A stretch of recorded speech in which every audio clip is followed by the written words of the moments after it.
আশুরার তাৎপর্যের মূল কারণ হলো আল্লাহ সুবহানাহু ওয়া তাআলা এই দিনটিতে আল্লাহ নবী মুসা আলাইহিস সালামকে বিজয় দিয়েছেন এবং অত্যাচারী ফেরাউনকে তার দলবল সহকারে সমুদ্রে অপমানজনকভাবে নিমজ্জিত করেছেন, পরাজিত করেছেন। যে মানুষগুলো মাজলুম ছিল, নিষ্পেষিত ছিল, যুগ যুগ ধরে আল্লাহ সুবহানাহু ওয়া তাআলা তাদেরকে নাজাত এবং মুক্তি দিয়েছেন। এটা নাজাত এবং মুক্তির দিন, বিজয়ের দিন। এমনকি ইতিহাসের পরিক্রমায় তার হাজার হাজার বছর পরে এসে নবী করিম সাল্লাল্লাহু আলাইহি সাল্লামের, আমাদের নবী সাল্লাল্লাহু আলাইহি সাল্লামের ওয়াফাতের, তার মৃত্যুর প্রায় অর্ধ শতাব্দীর পর এসে তারই কলিজার টুকরা দৌহিত্র হোসেন রাদিয়াল্লাহু তাআলা আনহুকে যে সপরিবারে কারবালার প্রান্তরে নির্মমভাবে শাহাদাত বরণ করতে হয়েছে, সেটাও কিন্তু বিজয়ের ইতিহাস, পরাজয়ের ইতিহাস না। বিজয় কিভাবে? তিনি শহীদ হয়েছেন সপরিবারে, তাকে সপরিবারে শেষ করে ফেলা হয়েছে, কারণ তখনকার শাসক ইয়াজিদ তাকে প্রতিহত করতে নির্দেশ দিয়েছিল। যে ইয়াজিদ বলেছিল হুসাইন রাদিয়াল্লাহু তাআলা যেন আসতে না পারে এদিকে, তাকে যেন ঠেকানো হয় যে কোনো মূল্যে। এবং হুসাইন রাদিয়াল্লাহু তাআলার তাকে হত্যা করার জন্য ইয়াজিদ সরাসরি নির্দেশ করেছে নাকি করে নাই, এটা নিয়ে ঐতিহাসিক বিতর্ক আছে। কিন্তু এই ব্যাপারে কোনো বিতর্ক নাই যে হত্যাকারীদের কোনো বিচারের ন্যূনতম উদ্যোগ ইয়াজিদ গ্রহণ করে নাই। যদি সে এ হত্যায় তার কোনো সমর্থন না থাকতো, বরং এ হত্যায় সে অসন্তুষ্ট থাকতো, তাহলে তো তার এটার বিচার করার কথা। যাই হোক, সেটা ঐতিহাসিক আলোচনার বিষয়। মূল বিষয় হলো, আপনারা অনেকেই হয়তো জানেন, এত জুলুম করে, এত নির্যাতন করে প্রিয় নবী সাল্লাল্লাহু আলাইহি সাল্লামের দৌহিত্রকে হত্যার মতো এরকম দুঃসাহস এমন একজন মানুষ দেখিয়েছে যে নিজেকে মুসলমান দাবি করে, নবী সাল্লাল্লাহু আলাইহি ওয়াসাল্লাম অনুসারী দাবি করে। আমি যার অনুসারী দাবি করছি তার দৌহিত্রকে সপরিবারে হত্যা করছি, কিসের জন্য? ক্ষমতা টিকিয়ে রাখার জন্য, জুলুম করবার জন্য। সেটা কতদিন টিকেছে জানেন? 4 বছর। এই ঘটনার পর মাত্র 4 বছর টিকেছে এজিদের সেই জুলুম, এরপর আর টিকে নাই। তাহলে আজও পর্যন্ত গোটা পৃথিবীর প্রান্তে প্রান্তরে, গোটা দুনিয়া জুড়ে প্রায় 1400 বছর পার হয়ে গেছে। এত বছর পর, 1400 বছরের চাইতে কম কিছুটা, 1300-1400 বছর পার হয়ে যাওয়ার পরও এখনো পর্যন্ত মানুষ চোখের পানি ফেলে হোসেন রাদিয়াল্লাহু তাআলা তার সপরিবারের জন্য। আর মানুষের রোশানল বদদোয়া হলো এবং মানুষের সকল আল্লাহ তাআলার কাছে অভিযোগ ফরিয়াদ হলো কাদের বিরুদ্ধে? যারা হোসেন রাদিয়াল্লাহুকে শাহাদাতের মুখোমুখি করেছে, তারপর সপরিবারকে শেষ করেছে, সেই খুনিদের বিরুদ্ধে। তাহলে ইতিহাসে অমর হয়ে আছে যারা, তারা বিজয়ী, নাকি ইতিহাসের যারা আস্থা করে নিক্ষিপ্ত হয়েছে, অভিশপ্ত হয়েছে, তারা বিজয়ী? কারা বিজয়ী? নিশ্চয়ই যারা অমর হয়েছে তারা বিজয়ী। তাহলে আশুরার ঘটনা, আশুরার দিনে কারবালার ঘটনা, সেটাও কিন্তু বিজয়ের ইতিহাসই রচনা করেছে। বাহ্যিকভাবে মনে হয়েছে যে উনি শেষ হয়ে গেছেন, উনি মৃত্যুবরণ করেছেন, উনি শহীদ হয়েছেন, কিন্তু প্রকৃতপক্ষে এই মৃত্যু নয়, এই মৃত্যু জীবন। ন্যায় এবং সত্যের উপরে প্রতিষ্ঠিত থেকে অন্যায়ের বিরুদ্ধে কথা বলে নিজের জীবন দিয়ে ইতিহাসে অমর হয়েছেন। আল্লাহ সুবহানাহু ওয়া তাআলা আমাদেরকে আশুরা থেকে অনুপ্রাণিত হওয়ার তৌফিক দান করুন। আমরা আশুরা থেকে ত্যাগের শিক্ষা নিব, আশুরা থেকে আমরা চেষ্টা করব শেখার যে কত কিছু আছে। আপনি মুসা আলাইহিস সালামের ঘটনায় চলে যান, মূল ঘটনা, আশুরার তাৎপর্যের মূল ঘটনা সেটিতে চলে যান। মুসা আলাইহিস সালামের জন্ম হবে এই সংবাদ গণকরা দিয়েছিল ফেরাউনকে। ফেরাউন নিজেকে আল্লাহ দাবি করেছিল, খোদা দাবি করে বসেছিল। গণকরা বলেছে আপনার শাসন এরিয়ার মধ্যে একটা শিশুর জন্ম হবে, সেই শিশু আপনার শাসন ক্ষমতা দখল করবে। বলে কি? আপনাকে ক্ষমতাচ্যুত করবে। ফেরাউন বলে সর্বনাশ, তাহলে কিভাবে সামলাবো? বলে যে এই শিশু কোথায় কার ঘরে জন্ম নিবে সেটা আমরা বলতে পারবো না, কিন্তু নিবে। গণকরা ওহির অনেক তথ্য চুরি করতে পারে শয়তানের সাথে যোগসাজশ করে, কোরআনের সে সম্পর্কে ডিটেল বিবরণও আছে। কিন্তু তো সেখান থেকে তারা তথ্য দিয়েছে এবং তাদের তথ্য, এই অবৈধ তথ্য বা চুরি করা তথ্য সত্য হলেও এটাকে বিশ্বাস করতে ইসলাম নিরুৎসাহিত করে। এটাকে আবার কেউ দলিল হিসাবে নিয়ে আমরা গণকদের কাছে না যাই। আবার ওইটা গেলে 40 দিন পর্যন্ত ইবাদতই কবুল হবে না, বিশ্বাস করেন আর না করেন।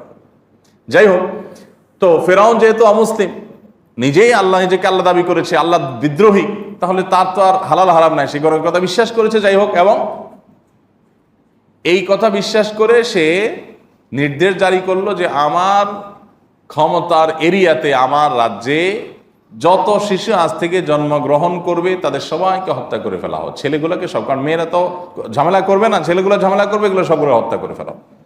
হাজার হাজার শিশু হত্যা করেছে শুধুমাত্র নিজের জুলুমকে টিকিয়ে রাখবার জন্য। এই অত্যাচারী শাসক অন্যদেরকে পরাধীন করে রেখেছিল, বনি ইসরাইলকে পরাধীন করে রেখেছিল, তাদের স্বাধীনতা খর্ব করেছিল, তাদেরকে শৃঙ্খলে আবদ্ধ করেছিল গোলামীর। এবং সে জুলুমকে প্রলম্বিত করবার জন্য, দীর্ঘায়িত করবার জন্য বাধা হতে পারে, এই জন্য হাজার হাজার শিশু হত্যা করেছে। আল্লাহ সুবহানাহু ওয়া তাআলা দেখেন, আপনারা কোরআনে সূরায়ে তাহাতে বিভিন্ন সূরাতে ডিটেইল পাবেন, আল্লাহু আকবার, যে মুসা আলাইহিস সালামের মা যখন দেখতে পেলেন মুসা ইসলামের মাত্র জন্ম হলো, এদিকে আশেপাশে সব শিশু হত্যার মহোৎসব চলছে। জন্ম হয়েছে খবর শুনলেই ফেরাউনের লোকজন এসে, তার দলবল সৈনিকরা এসে, তার বাহিনী এসে হত্যা করে ফেলত। তো মুসা ইসলামের মা চিন্তা করলেন, চোখের সামনে নিজের বাচ্চাটা হত্যা করবে, এর চাইতে বরং তার বাড়ির পাশে নদী ছিল, নদীতে ছেড়ে দিই, যা হয় হবে, চোখের সামনে হত্যা দেখতে পারবো না। একটা বাক্স টাক্স কিছুটা তৈরি করে ওইটাতে বাচ্চা রেখে ভাসায় দিছে। আল্লাহর কি কুদরত, সে বাক্স যেতে যেতে যেতে যেতে ফেরাউনের রাজপ্রাসাদের পাশে যে ঘাট ছিল, যে ঘাট দেয়া সে গোসল ফুর্তি ফার্তা করতো, সেখানে গিয়ে ঠেকেছে। ফেরাউনের স্ত্রী আবার ছিল সন্তানহীন, সে দেখলো যে আরে বাচ্চার কান্নার আওয়াজ আসতেছে বাক্স থেকে, নদী থেকে ভেসে আসা। সে মনে করলো অলৌকিক কোনো বাচ্চা, উঠায় নিয়ে গেছে। ফেরাউন তো হত্যা করবে, স্ত্রীর কথা হলো না, এটা আমরা কুড়ে আনছি কোথাকার, কি ভাইসে আসছে, কোনো মা তোমার ভয় হয়তো ফেলে দিছে সেই সন্তান, আমরা লালন পালন করি, আমাদের ঘরেই তো থাকবে, আর ঝামেলা কি। ফেরাউনও রাজি হয়ে গেল, আল্লাহ তাআলা বড় করলেন। আর বড় করার পর অনেক ঘটনা কোরআনে বিবরণ এসেছে যে আপনার এ বাচ্চাকে পরীক্ষা করার জন্য ফেরাউন অনেকগুলো উদ্যোগ নিয়েছে, এর ভিতরে জ্বলন্ত আঙ্গার পর্যন্ত দিয়েছে, অনেক ব্যাপার স্যাপার আছে, অনেক ঘটনা আছে। যাই হোক, তো একটা পর্যায়ে মুসা আলাইহিস সালাম ফেরাউনের ঘরেই বড় হলেন। দেখেন, দুধ কলা দিয়ে খাইয়ে পুষিয়ে ফেরাউন বড় করেছে কাকে? মুসা আলাইহিস সালাম। আল্লাহ সুবহানাহু ওয়া তাআলা বলেন, তুমি যাকে ঠেকাবার জন্য এত উদ্যোগ নিয়েছ, তাকে শুধু আমি টিকিয়েছি তা না, তোমার ঘরে ঢুকায় টিকেছি। এই হলো আল্লাহ সুবহানাহু ওয়া তাআলার কুদরত। কিন্তু এই কুদরতটা মানে চাইলেই আপনি পেয়ে যাবেন বেটে বলে, এরকম না। বহু অপেক্ষা করতে হয়, বহু প্রতীক্ষা করতে হয়। পৃথিবীর ইতিহাসে এরকম দু চারটা ঘটনা ঘটিয়ে আল্লাহ তাআলা কোরআনে সেগুলো দিয়ে দিয়েছেন আমাদের শিক্ষা গ্রহণ করবার জন্য। আমরা তো অনেকে একটু মেঘ দেখলেই পালায়া দৌড়াইতে চাই। আমি ন্যায় এবং সত্যের উপরে যদি প্রতিষ্ঠিত থাকি, তাহলে আমি আমার কক্ষপথে, আমি আমার লক্ষ্যপথে অবিচল থাকব। আমার সফলতা দেওয়ার মালিক আল্লাহ সুবহানাহু ওয়া তাআলা। এমনকি আমার যদি জীবনও চলে যায়, যাক, কিন্তু আমি কখনো অন্যায়ের পথে পা বাড়াবো না। আজকাল তো সামান্য একটু লোভে আমরা ঘুষ, সুদ, দুর্নীতি, 2 নম্বরের পথে চলে যাই। আমি মনে করি যে একটু অভাব অনটনের ভয়ে আমাকে এই পথে চলে যেতে হবে, আমি সরে যাই, লক্ষ্যপথ থেকে সরে যাই। অথচ আমি আমার পথে যদি টিকে থাকি, মুসা আলাইহিস সালামকে যেরকম আল্লাহ তাআলা বহু পরীক্ষা নেওয়ার পর, বহু সময় পার হওয়ার পর ঠিকই তাকে বিজয় দিয়েছেন, আর ফেরাউনকে নির্মমভাবে আপনার সমুদ্রে নিমজ্জিত করেছেন অপমানজনকভাবে, ঠিক একইভাবে অন্যায়কে আল্লাহ সুবহানাহু ওয়া তাআলা সবসময় পরাজিত করেন এবং করবেন। এখান থেকে শিক্ষা গ্রহণ করি, ন্যায়ের পথে চলবো, অন্যায়ের পথে চলবো, যত বাধা আসে আসুক।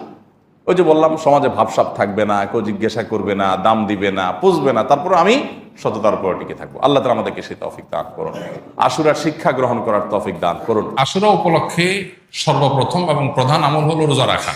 মুহররমের 10 তারিখ এবং তার সাথে 9 তারিখ, এই দুইটা রাখা উত্তম। কারণ নবী সাল্লাল্লাহু আলাইহি ওয়াসাল্লাম বলেছেন, যদি আমি আগামী বছর বেঁচে থাকি তাহলে আমি 9-10 রোজা রাখবো।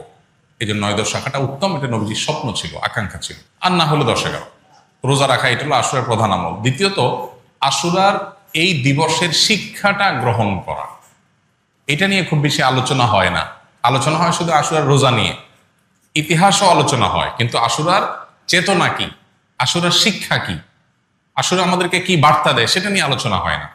অতএব আশুরা উপলক্ষে প্রতি বছরই আমাদের এই শিক্ষাটা ধারণ করা দরকার যে সত্যের বিজয় হবেই হবে, দুদিন আগে আর দুদিন পরে। আর অসত্য এবং বাতিল লাঞ্ছিত, অপমানিত, পরাজিত, নিমজ্জিত হবেই হবে, সেটাও দুদিন আগে বা পরে। ফেরাউন শক্তিশালী ছিল, ফেরাউন ক্ষমতাবান ছিল, জালিম ছিল, তাই বলে তার পক্ষাবলম্বন সত্যের অনুসন্ধানে মানুষরা করেনি। মুসা আলাইহিস সালাম দুর্বল ছিলেন, তার অনুসারী বনী ইসরাঈলও দুর্বল ছিলেন, তারা শোষিত ছিলেন, আর ফেরাউন শোষণকারী ছিল। এই দুইয়ের মধ্যে আল্লাহ তাআলা চূড়ান্ত হাসি, শেষ হাসি, চূড়ান্ত বিজয় এটা দান করেছেন কাকে? মুসা আলাইহিস সালামকে। অতএব সত্যের বিজয় হয় দুই দিন আগে আর পরে।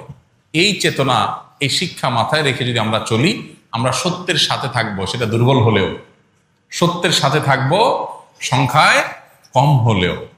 আমি শুধুমাত্র শক্তি, সামর্থ্য, দল, গ্রুপ, মতাদর্শ এগুলো দেখে, জোয়ার দেখে আমি চলবো না, আমি আদর্শের ভিত্তিতে চলবো। এই শিক্ষাটা আমাদেরকে আসলে দিয়ে থাকে। অতএব সেই শিক্ষাটা আমরা ধারণ করার চেষ্টা করব ইনশাআল্লাহ। আশুরা উপলক্ষে একটা হাদিস, যে হাদিসকে ইমাম তিরমিজি রাহিমাহুল্লাহ বিশুদ্ধ বললেও, হাসান বললেও, অন্য ইমামরা অনেকে জয়ীফ বলেছেন, সেটা হলো এই দিনে আল্লাহ তাআলা আল্লাহর বান্দাদেরকে মাফ করার ইতিহাস আছে। অতএব পরবর্তী জাতিরাও আল্লাহর কাছে তওবা করলে এই দিনে তওবা কবুল হবে, আল্লাহ তওবা করবেন, কবুল করবেন। তো সেই হাদিসের উপর ভিত্তি করে কেউ আল্লাহর কাছে এই দিন ইস্তেগফার এবং তওবাও করতে পারে, যেহেতু নফল আমল, এটা চাইলে কেউ করতে পারেন।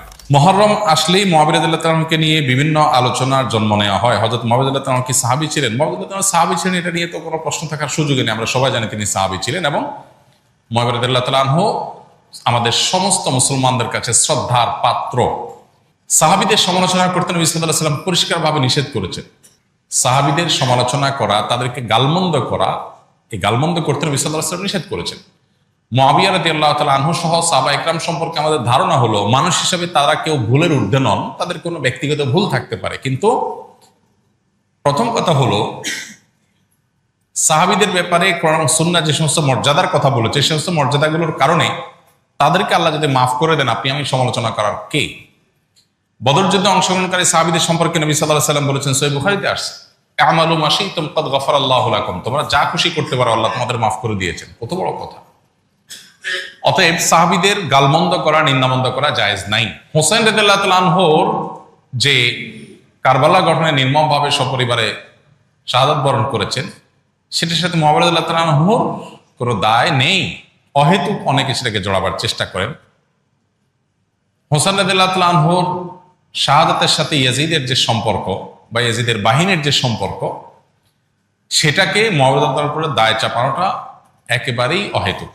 হ্যাঁ, মুআবিয়া রাদিয়াল্লাহু তাআলা আনহু তার ছেলেকে দায়িত্ব দিয়েছেন, দায়িত্বে রেখেছেন, এটা তার ইজতিহাদ, এটা তার ভুল।